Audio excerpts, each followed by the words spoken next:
Good afternoon, sir. I am Saksham Paliwal from Mathematics and Computing, group number 16. So this is my ELP project on operational amplifiers, which was the experiment number 3. So here I'm going to present you some of my learnings from the lab reports and the videos that were presented.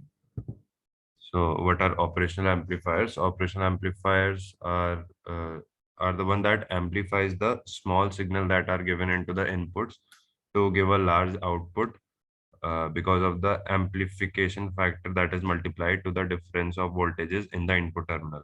So from a signal point of view, the op amp has three terminals.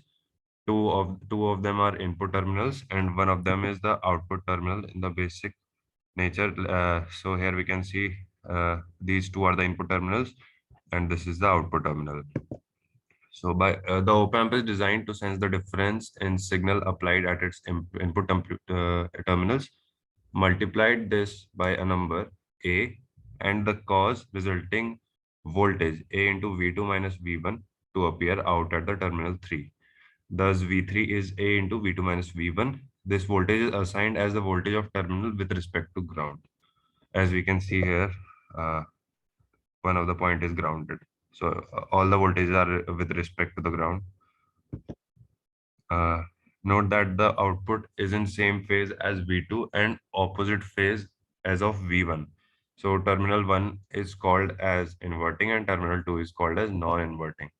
This is the terminal 1 and this is called inverting because this is negative, and terminal 2 is called non-inverting. So this is the basic structure of an op amp. So basically we have studied about inverting op amps. So in an inverting amplifier, the output voltage changes in an opposite direction to the input voltage. The potentials at the operational amplifier's inputs remain virtually constant, nearly grounded in the inverting configuration. The constant operating potential typically results in lower distortion levels than those attainable with non-inverting topology. We know that the value of A is very large, that is of the order of 10 to the power 6. So multiplying it with a small value of V2 minus V1 makes it considerable. So on solving, we get that V out is V into AOL RF divided by RF plus RN plus AOL into RN. So AOL is very large as we have seen here. So this simplifies to V in into RF divided by RN. So this is the basic structure of op amp, analysis of an inverting configuration. So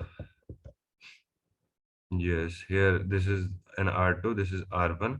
These both points are virtually grounded, and the resistance between the first and second terminal is very high. So no current is passed in this. Here in the figure it is not shown, but there is a large resistance between them.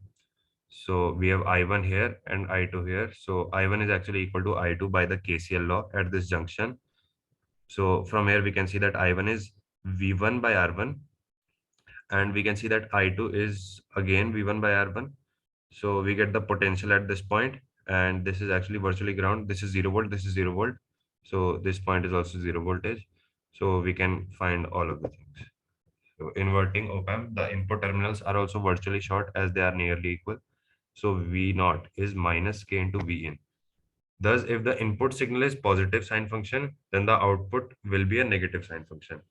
Minus RF by RN is also considered as closed loop gain G, which is also same as V out by V in. If we divide this, we can get that. Thus, if R2 by R1 is 10 and we apply at the input Vi a sine wave signal of 1 volt peak to peak, then the output Vo will be of sine wave of 10 volt peak to peak and phase shifted by 180 degrees or like inverted with respect to the input sine wave. Because of the minus sign associated with the closed loop gain, this configuration is called inverting configuration. So that was all about the operational amplifiers that we have studied. Hope you like it. Thank you.